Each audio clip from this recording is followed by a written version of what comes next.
From what I understand, like currently there's a lot of changes being done to redefine what we think is success. But I think there's still like a lot of mindset that education is very important, and the higher the score, the more successful you are. Right. So how is the government intending on like changing this mindset in the long run?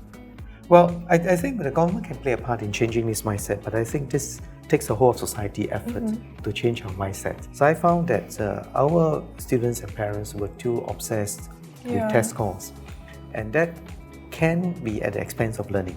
Now, it does not mean that tests and exams are not useful, because I find that tests and exams are useful ways for us to measure progress. The workplace requires a whole range of different skills and knowledge which are not just easily tested.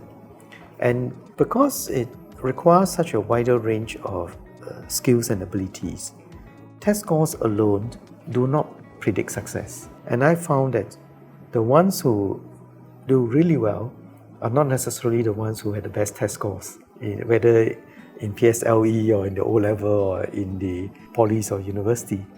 The ones who have done the best are people, first and foremost, with integrity, people who can work well with other people. Does it really make it necessary for us to have a diploma or a degree in order to enter the workforce, if we can actually just learn this through working?